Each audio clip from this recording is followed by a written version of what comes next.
اعوذ باللہ من الشیطان الرجیم بسم اللہ الرحمن الرحیم رب اشرح لی صدری ویسر لی امری واحلل عقدۃ من لسانی یفقہوا قولی۔ بکھرے موتی، 5واں حصہ۔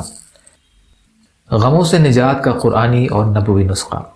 لا الہ الا انت سبحانک انی کنت من الظالمین، سورہ نمبر 21 آیت نمبر 87 کا ترجمہ۔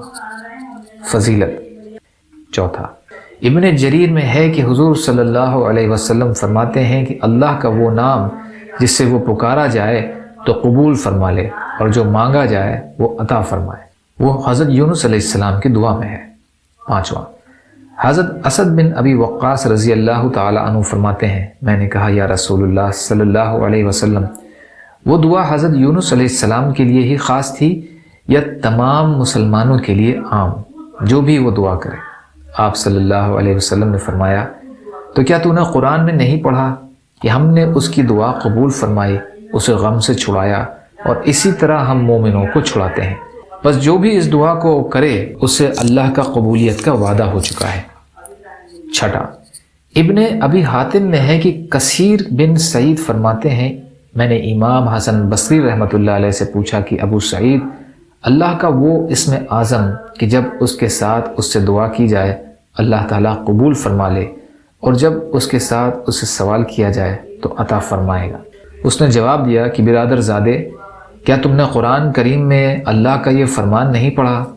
پھر آپ نے یہی 2 آیتیں تلاوت فرمائیں اور فرمایا، بھتیجے، یہی اللہ کا وہ اسم اعظم ہے کہ جب اس کے ساتھ دعا کی جائے قبول فرماتا ہے، اور جب اس کے ساتھ اس سے مانگا جائے تو وہ عطا فرماتا ہے۔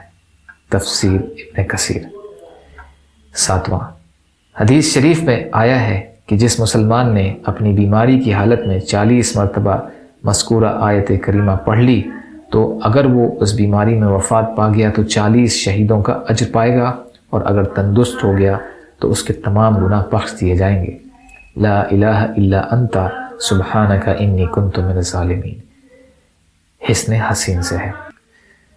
یا اللہ ہم سب کو کہنے سننے سے زیادہ عمل کی توفیق عطا فرما۔ یا اللہ مظلوم فلسطینیوں، کشمیریوں، روہنگیا مسلمان اور مسلمان جہاں بھی پریشان حال ہیں، ظالموں کے ظلم کا شکار ہیں، ان کی مدد فرمائیے۔ ہم سب کو اپنی استطاعت کے بقدر اپنا حق ادا کرنے والا بنائیے۔ یا اللہ جو مانگا وہ بھی عطا کر دیجئے، جو مانگنے سے رہ گئے وہ بھی عطا فرمائیے۔ سبحان ربک رب العزت عما یصفون وسلام علی المرسلین والحمد للہ رب العالمین برحمتک یا ارحم الراحمین۔ لا الہ الا اللہ محمد رسول اللہ۔ السلام علیکم۔